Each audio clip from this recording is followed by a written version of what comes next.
There's a delay. Hey, dude, can you hear me? Yes, I can. I just have to find you, Mr. Mayor. My apologies. I'm All there right. somewhere. Mark, how are you? I'm fine. How you doing? I'm doing well, man. Good. Thank you as always for coming on. Mark, you actually have the dubious distinction of being the only repeat guest on the Wilton Report. I should go buy a lottery ticket now. Yeah, well, the first guest just refused. I've only had two. You're the second. He just refused to come back on. So it was sort of you by default, buddy. How are you? Always good, man. You doing all All right? right, good. So we'll kind of get the show off. So this is a live show, Mark, unlike the last time we were together. And for people that are listening, just again, if you're thinking about what's happening in Princeton, before you form an opinion, there's always things you want to know, and that is the point of tonight's show. Again, I am welcome to the Wilton Report. I am Josh Wilton. I co-own and run the number one boutique real estate company here in central New Jersey. Um, and we've helped thousands of people buy homes. So I've really been on the front lines of the impact of how policies impact homeowners, buyers, investment decisions, landlords, tenants, especially here in Princeton and Mercer County. So tonight, Mark and I actually have an agenda. We're very organized human beings. So we're going to talk about the Princeton governance model because I always think it's important to start with that, Mark, because I don't think people really know. And until you told me last time, I'll be honest, 18 years in, I didn't know. We're going to talk about the state housing mandate, right? Obviously, how that impacts us here in Princeton. We'll talk about some of the new zones. I think it's always important. We're going to talk about how taxes are allocated Yeah. in Princeton. So when people see McCaffrey's, they realize like you're not cruising around town in a Maserati or anything. And we're going to talk about what's being discussed and decided about Westminster, some of the other zones, and we know that the budget's coming up, right? And we're going to talk about that tonight. So again, we'll kind of get to it. So again, welcome to Mark Freda. I call him Mr. Mayor, as we all should. And Mark, just for context, for both of my listeners who are on tonight, one of which is my dad. Hi, Dad. Why don't you start with how long you've been in Princeton, what made you get into politics, and how long you've been mayor? Because it's been a minute. Yeah, sure. So, Josh, thanks for having me here. But and maybe you get three guests tonight instead of two. But I've lived in Princeton my entire life, from the day I was born till today. So, love the place. Very happy to be here. Very lucky to be here. I got into politics. I think grew out of my involvement with the Princeton Fire Department and Princeton Fire Department's a municipal department. I started going to borough council meetings because of budget concerns, underfunding the fire department back in the 1970s. And one day, then Mayor Barbara Sigmund of Princeton Borough said to me, you're coming to all these meetings. Why don't you run for council? And I said, good idea. So I did. On top of everything else you were doing at the time. Yeah. So, my first gig in politics in town was 13 years on the borough council. And now this is just started my sixth year as mayor of the combined Princetons. That's incredible. 6 year. And from Mark, just because I do think it's relevant and I know you personally and happy to have called you my friend for as long as I have here in town. So why don't you tell everybody what the mayor of Princeton gets paid? Number one, let's just start with that because I think it's relevant. I think I'm up to a whopping $19,000 a year. $19,000 a year. And how many hours a week are you committing to this position? More than I even try to calculate. It's a full-time job plus. Full-time job plus, and he has a full-time job that he actually works to support himself. So this is a very tireless human being. And again, agree or don't disagree on policy. I get it. That's life. But just I hope people watching, both of you, realize that this is Princeton's biggest cheerleader. So Mark, I do sincerely thank you for everything you do. So let's talk about how Princeton governance works, because again, I don't think, as I call myself included, the armchair political class where we just get angry when stuff happens when we weren't involved in the process leading up to it, Yeah. right? What everybody's role is. So why don't we start with your role and the council's role and the difference therein? Yeah, sure. So the municipality of Princeton, that's what we call it. We're careful not to use, we're not a borough, we're not a township. So we're the municipality of Princeton. We do have the borough form of government. So in the borough form of government, it's what's called a weak mayor and a strong council. So the mayor runs all the meetings. The mayor is like the head cheerleader. The mayor's the face of the town. The council pretty much votes on just about everything. And the mayor only votes if there's a tie. Um, and the governing body, the mayor and council, the real purpose of that group, the seven of us, is to set strategy, policy, really look at big picture and do stuff from 30,000 feet and try not to get in the way of the stuff that's going on day to day. In a perfect world, that's pretty much what happens. Okay. And I know you're not, part of it necessarily, but you have a very bird's eye view of it. Why don't you explain the role of the planning board, the zoning board? Like, why don't we talk about that? Sure. Planning board is made up of 9 members, 2 of which are governing officials. One's the mayor or the mayor's appointee, and the other's a member of the council. So the planning board does things like, well, they just did the master plan not too long ago, right? So that's one of the main responsibilities of the planning board is to hopefully every 10 years update the master plan for the town. And that sets objectives, things that are going to be reflected in zoning ordinances, things like that. Review of land use applications, right? So somebody's going to do a more significant development. It's probably going to go to the planning board versus the zoning board. What you're developing, how big it is, how well it follows zoning ordinances will determine whether it goes to the zoning board or the planning board. So usually the bigger developments are going to go to the planning board. So you have site plans, major and minor subdivisions, go to the planning board. Zoning board, and important to note with the zoning board, where, as I said, there's myself and another elected official on the planning board, the elected officials have no role with the zoning board. And you're not allowed, there should be never any political influence on the members of the zoning board by the elected officials. So we're supposed to stay away from that. And like Princeton's Department of Justice, the zoning board. Yeah. Yeah. Except we actually do it. But anyway. Right. But the zoning board, you could have appeals to the zoning board, or you just come in and say, oh, I need a variance. Maybe you want to build an ADU and you want to, or you expand your house and you exceed the floor area ratio, or, something like that. And the zoning boards and I think our zoning board has a pretty good history of being pretty practical. Does this make sense? Does it fit the neighborhood? Things like that. So, right. And, bad timing, because I usually like to at least listen in. Like tonight is the zoning board meeting for the Jugtown project, which is my corner. It's not, well, you know what, Mark? It is my corner. I'm just claiming it. I'm gonna put my flag up. This is my corner of Princeton. I'm not giving it back. We're talking about, obviously, housing, and we're going to talk about, that's the whole point of the show, policy and property. So I think that hopefully clears it up, and we'll talk. I like to end the show. I'd like you to, like last time, where people can get involved. Let's talk taxes, Mark, because man, oh man, oh man. Man, oh man. I'm not saying it from a negative perspective, but it's not even the third rail. It's like the rail, right? Among many right now in Princeton and in New Jersey. Why don't we remind everybody where the money goes from a percentage perspective? Yep. So the town collects the taxes for the town, the schools, and the county. The town gets about 21% of the money that you pay in your quarterly taxes. Let me see. The schools get about 48%. The county gets about 28%. There's a Princeton open space tax, which is 1%, and a Mercer County open space tax, which is another 2%. So the vast majority of the money is not coming to us, to the municipality.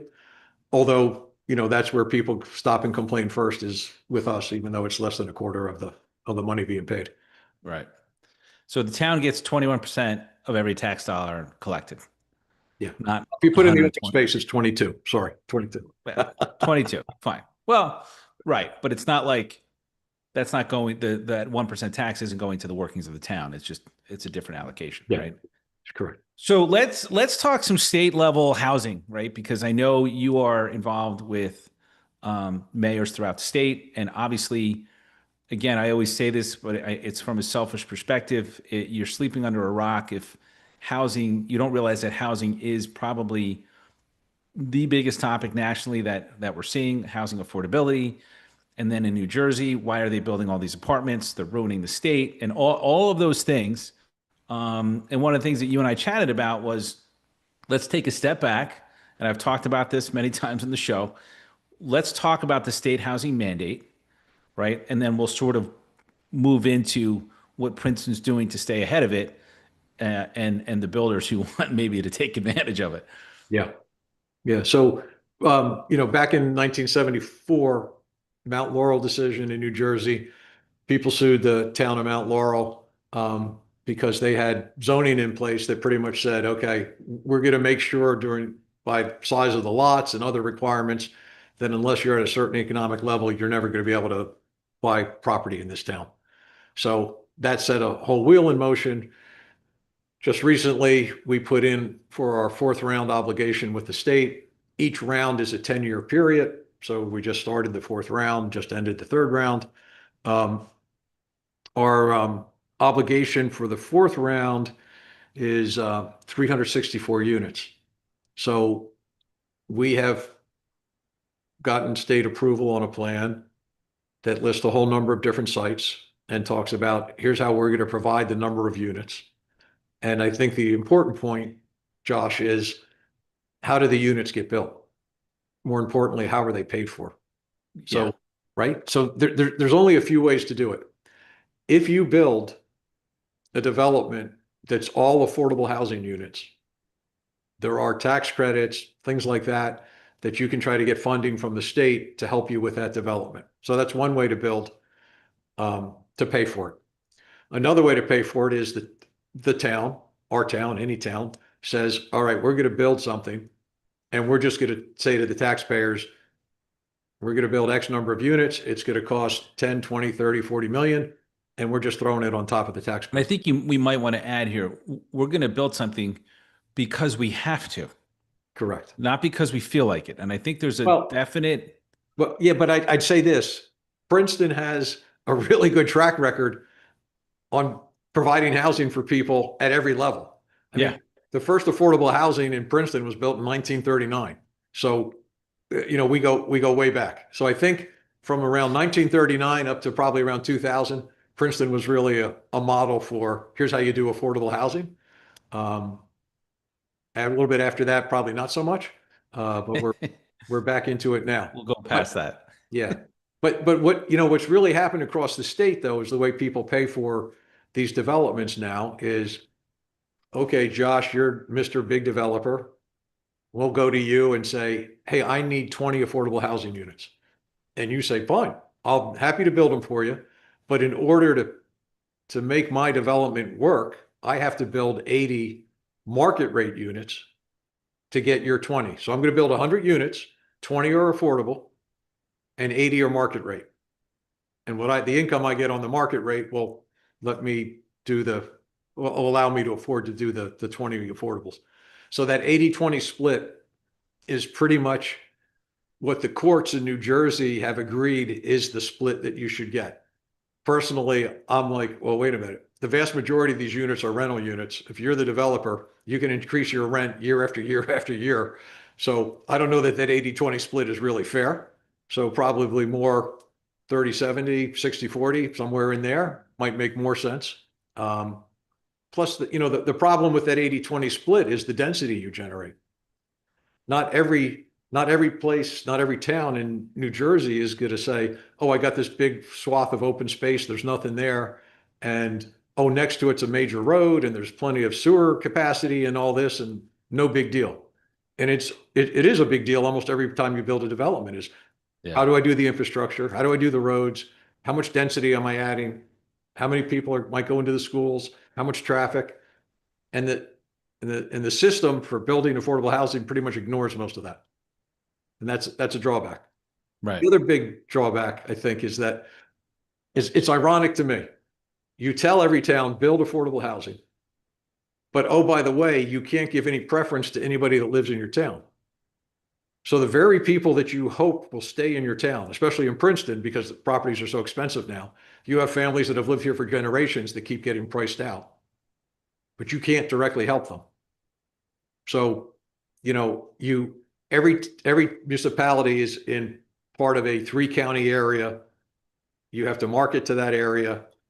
and the pricing on the housing, the affordable housing, will be based on the average of a number of economic factors from the three counties that your municipality is part of. Right. You want to chat for a minute about the 27 towns in the state of New Jersey who keep suing and losing? Have any insight or thoughts about that? Well, yeah, I mean, at this point, it's kind of crazy to say, hey, I'm gonna go against building affordable housing and somehow come out on top. But I think it is frustrating for some towns because the method to decide what your obligation is very complicated. It's not really clear. I mean, you have to have people that do pretty much this full time in order to help you figure out what your obligation should be. And it's based on vacant land. It's based on a whole number of things. But you have to watch and see, well, what did they consider vacant land? Because sometimes the vacant land allotment is based on information that's 10 years old or older. And it's like, well, stuff has been built on that. Or maybe some of that vacant land is, green acres or other open space that you can't ever build on. So um, it's a difficult process. And, it's basically like one size fits all. And that's just not realistic for the 500 some communities in New Jersey. 580, I think, right? I think it's like 562, but Yeah, it's a big number, right? it's some number. Used to be one more, but anyway, one less because. Well, there is one more. There's Yeah. my corner of Nassau Street. I just seceded from Princeton. Yeah. It's mine, Josh Kingdom. and you're gonna have to pay tax. Well, you won't have to pay tax, Mark, but everybody else will to Thank you. come by on this corner. So there's 581.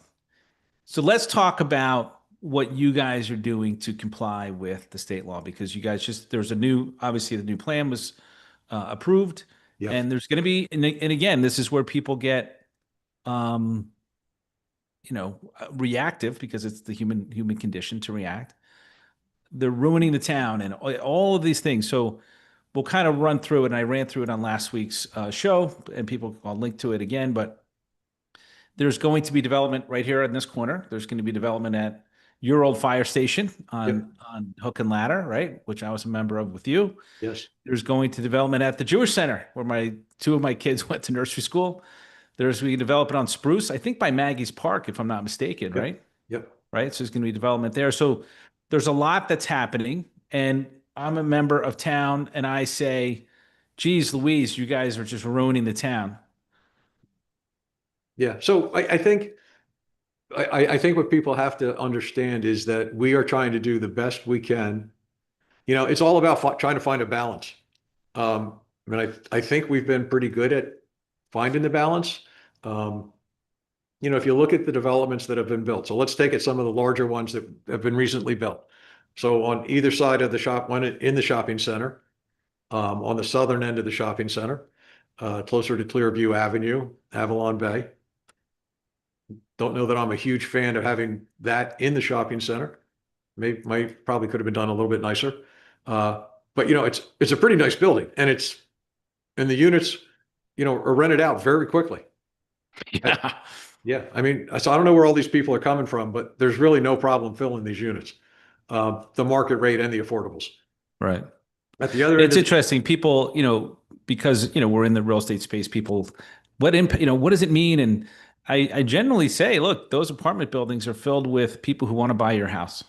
yeah, That's the funny part, right? Like, they come here, it's transitional on the way in, and they want to buy your house. I mean, maybe not specifically your house, but they want to live in Princeton and own a home. So it's, in a weird way, those apartments are funneling the next pipeline of people that want to live in Princeton in a transitional space until they find a house they can buy, right?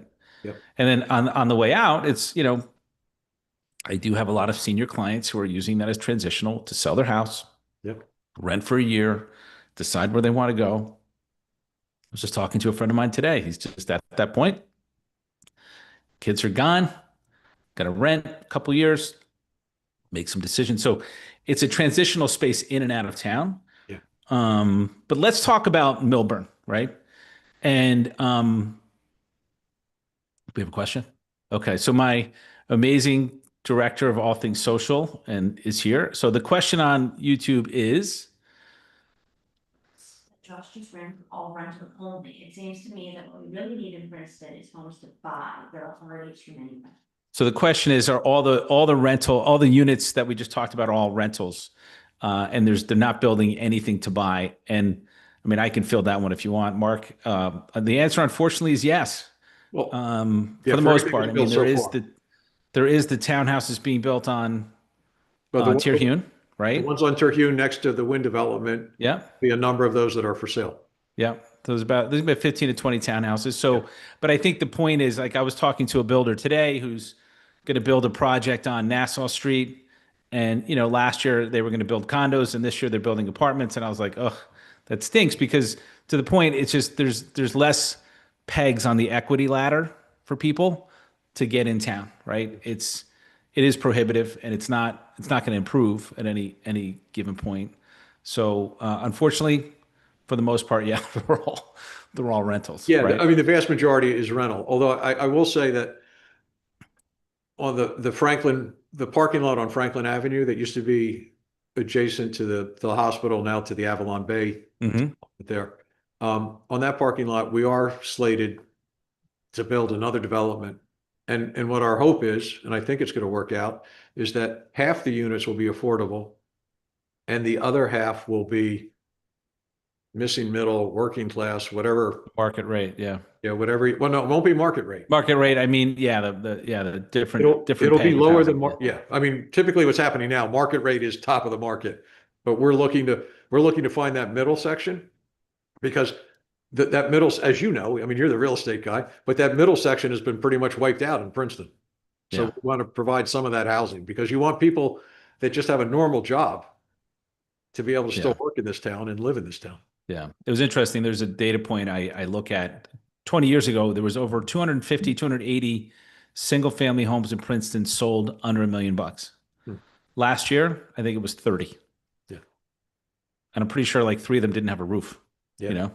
Yeah. So it's yeah, there's that missing middle is gone. So let's jump back to Milburn. Let's talk about that case and what you guys are trying to avoid for the residents of Princeton, like the builder's remedy. And you've spoken out in the past, I would say pretty vociferously, like, we don't want that to happen. We don't want to be, victims of the builder's remedy. So why don't you explain to the residents what that is, and maybe we can use the Milburn case as context.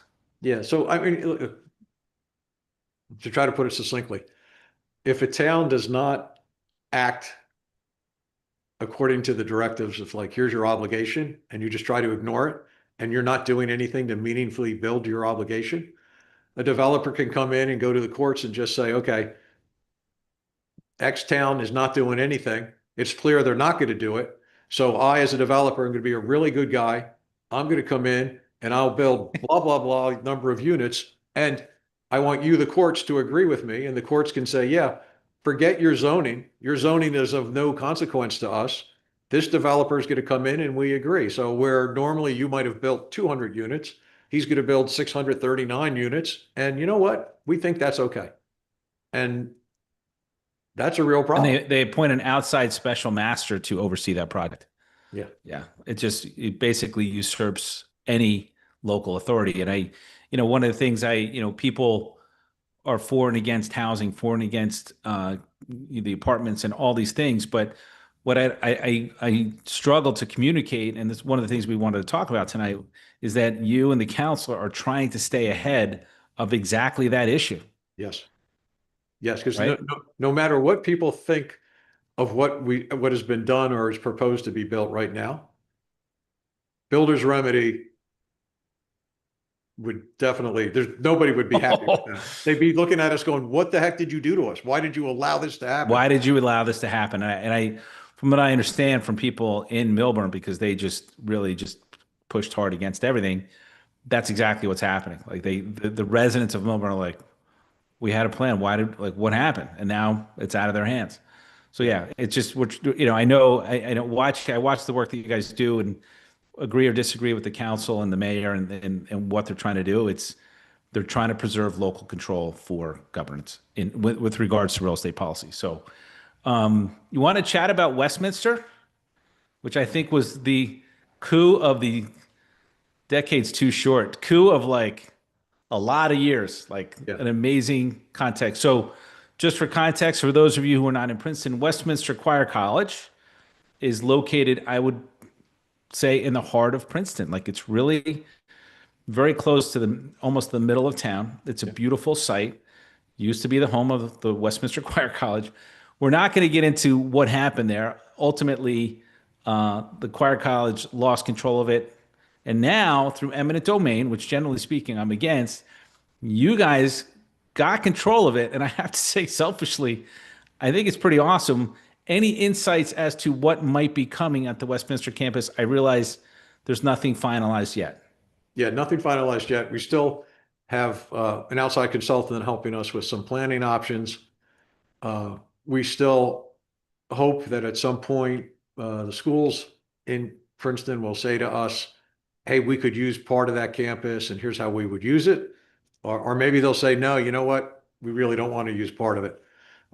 Either answer is helpful as far as figuring out the future use of the property.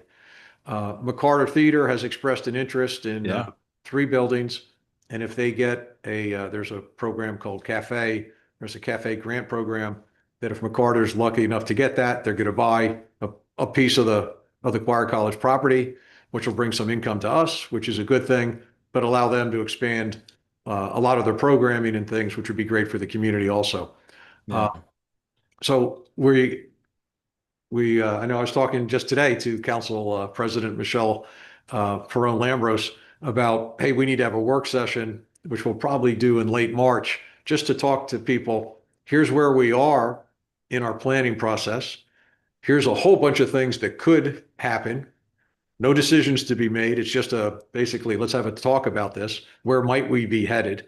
But I think all of the governing officials understand that, we had to pay real money for that property. Yeah. But are we allowed to share the amount? I mean, it's public record at this point, Yeah, right? it's like $42 million. 42 million bucks. Right. So Hey, by the way, if you want to buy my cornerback, I want 43 million because I just want to beat that. Okay. Oh man, I was going to cap it at 41, but okay. Okay. All right, fine. You're a tough negotiator. I'll you take go. 41. So over $40 million was spent, which means a tax impact. right. And that's why we need to figure out what we're going to do with the property, how much of the property we can monetize.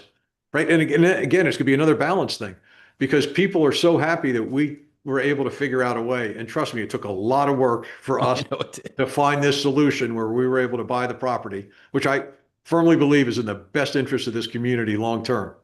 But we have to find a way that when we're done, people go, all right, there's enough of the openness left, but you did do stuff there so that we, the taxpayers, aren't paying this huge tax bill forever to pay for that piece of property.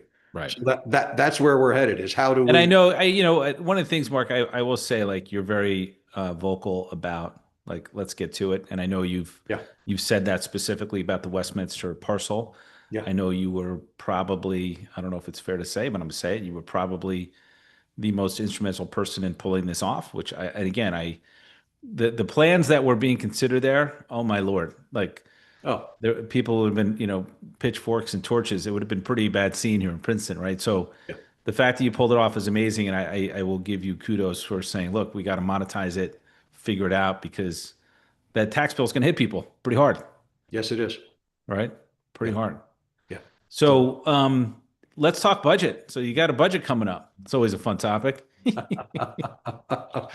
Yeah. So we're getting into budget season for us, which will be both the operating and the capital budget. And the governing body is going to have a meeting actually on March 12th. And it's a 2-part meeting. Part of the meeting is setting our annual goals. And this is one of the things I'm most proud of. And there's very few things that I'll take credit for because almost everything we do is really, it's a team, right? It's a whole bunch of people making things happen. But I really pushed hard after I became mayor for this town, for the governing body to stop looking at every department we have and saying to them, what are your goals? And we'll adopt those. That's something backwards. We as the governing body are supposed to set the goals up here. And then everybody else is supposed to say, okay, how do we set our goals based on those goals? And that's something we've now done consistently for a number of years.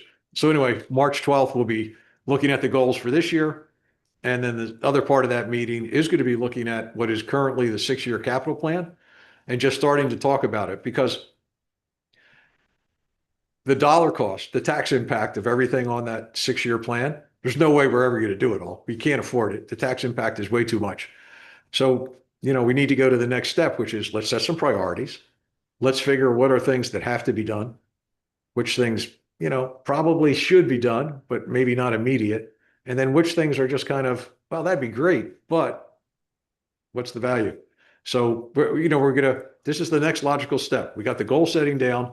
Now, when it comes to the capital stuff, what are the must-haves? What are the should-haves? And what are the ones that, look, we just can't afford it? So this will be the start of that process. And, the 6-year plan might grow into a 10-year plan. We'll see where it goes. And some projects are going to be like, that's just too big. Just scale it down. But the thing about the goal setting is it helps create a mindset, the mindset of the big picture. So if you look at a capital project and say, I got 8 capital projects, and you look at each one alone, oh yeah, include this. Oh yeah, include that. But if you look at all 8 together, you're like, wait a minute, you ballooned 5 of these, and now look at my total bill here. So let's look at everything at once, and let's kind of get things under control. So that's where we're headed with that. That's great.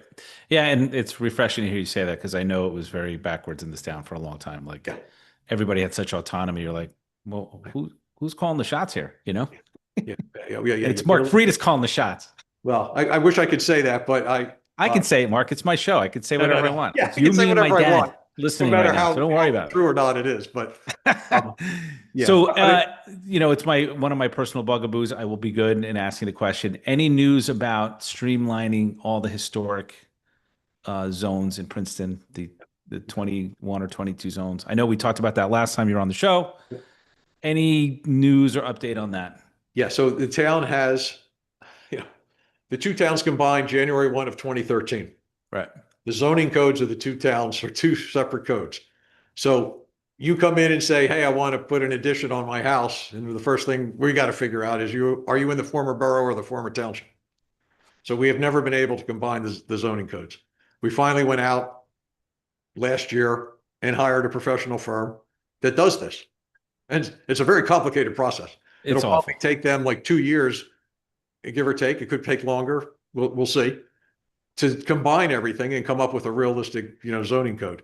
So, thank God that finally it took a while to convince everybody that, hey, having a few elected officials meet once a month or a couple times a month just is never going to, I don't know.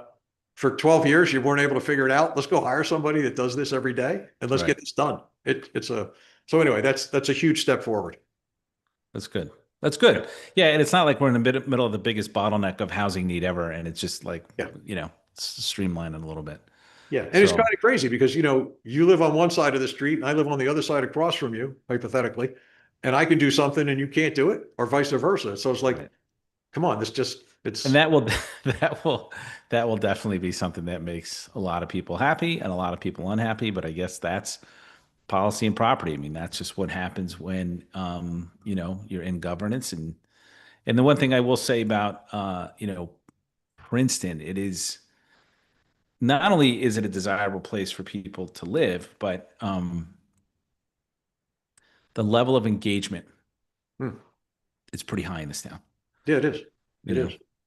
It is, which is a great thing. And look, as elected officials, we should be encouraging that engagement. We should welcome that engagement, because there's 7 of us, all right, but 7 out of 30-some thousand people that live in this town. We can't think of everything. We're not experts in everything. We're not always going to get it right. We can't think of every possible option on anything. So it's like the more people are engaged and the more people share their thoughts and experiences with us, the better at the end of the day that the decisions that we make will be. So it's a win-win. Yeah. I like to end it in terms of how can people get involved, Mark? Yeah. Right. Other than my dad, who doesn't live in Princeton, who's watching the show, right? How can people get involved? I want to have a voice. And I think a lot of times people I want to have, and there's a meeting going on right now about this corner, right? The Jugtown, I can't, hopefully nobody's hurting each other in that meeting, but how can people get involved? What are things they can do? Where can they go to find out information? Yep. Well, the first thing to do is just go to our website, princetonnj.gov. Pretty easy. And, there's a calendar on there. And the calendar is going to show you, here's every group that's meeting every day, every month, So, you know, you want to listen into a planning board, a zoning board, a council meeting, you can do that, or you can go attend them. A lot of the meetings are still virtual. The council meetings, you know, we meet, it's a hybrid. You can come in person or come in over Zoom or watch it on YouTube. But if you're on Zoom, at least you could try to participate in the meeting. We have a weekly newsletter that people can sign up for on the website. You should get that you're going to get a whole bunch of information from that. We have a whole bunch of boards, committees, and commissions. Again, on the website, there's an application process. So you're real interested in the library. Maybe you want to apply, say, hey, can you consider me for a library board position next time there's an opening? Or, you know, the environmental commission or the shade tree commission or whatever. There's a whole list there. I'm going to sign up for historic preservation. And historic preservation, your favorite. Anyway, there's lots of ways to get actively involved, or at least get involved enough so that you're getting information so you know what's going on, which is important. Yep. I agree. And I'm shamefully, you know, I watch the meetings, I watch them on Zoom, but shamefully under involved in the town. And, you know, part of it's just working. It's 8 o'clock. I'm still here. You're still there. Right. So part of it's just the schedule, but you know, I do applaud it. I want everybody to know. So Mark took more or less an hour of his time tonight. And I hope, you know, again, agree or disagree on policy, and that, you know, policy and property, that is the context of this evening's broadcast. How tirelessly these folks work for Princeton, and all the things that you heard this man talk about tonight, the planning, the town council meetings, the budget meetings, more or less, in my opinion, running Princeton more like a business in a positive way. Like, let's have objectives and let's meet those objectives, right? Let's actually satisfy our shareholders, which is the taxpayers. That's all for $19,000 a year. Yeah. So, and I don't say that to make light. I say that of like, this guy's highly committed. So, Mark, you're pretty big on Instagram. How can people follow you on Instagram? Yeah, so, you know, it's a good question. I think it's Mayor Mark Freda. I think that's what my tag is. Mayor Mark Freda. I guess go to Instagram and find Mark. Yeah, find me. How's that? Mark Freda, yeah. Mayor Mark Freda, the mayor. The mayor. But it's a good way to find out what's going on in town. I try to You are unbelievable. And publicize a lot of things so people know what's happening in town. You do. You are, like I said, you're probably Princeton's most tireless cheerleader in town.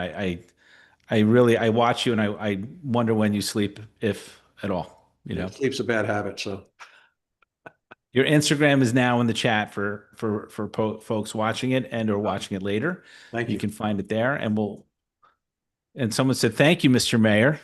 And that wasn't, I did not put them up to that, Mark. That was them doing that. So, Mark, thank you very much for being part of this. I really, as you know, genuinely appreciate your time, because you don't really have any of it. So again, if you want to take away anything from tonight, right? Context matters, right? These guys, the elected officials of Princeton, right? It's government is structured, planning is deliberate, and understanding the framework that Mark talked about hopefully changes how you see the conversation of housing and what's happening, not only in Princeton, I think, Mark, but across the state. Would you agree? Like, yeah, there are big issues here, you know? Oh, yeah, there are. Yeah, they impact everybody every day. Yeah. And so I do thank you for your time and your expertise and your town of Princeton. And again, you know, this is the Wilton Report, and I'm Josh Wilton. Thank you for tuning in. Thank you, Mr. Mayor. And thank you for allowing me to have my own municipality right here on the corner of Harrison Street. It's so obvious that we should, but thanks for I have to go. I got to put the toll booth up for tomorrow morning's rush hour. Okay. There you go. Thanks, Mark. I appreciate your time. Tell everyone I said hello. Yeah, you take care. Okay, buddy.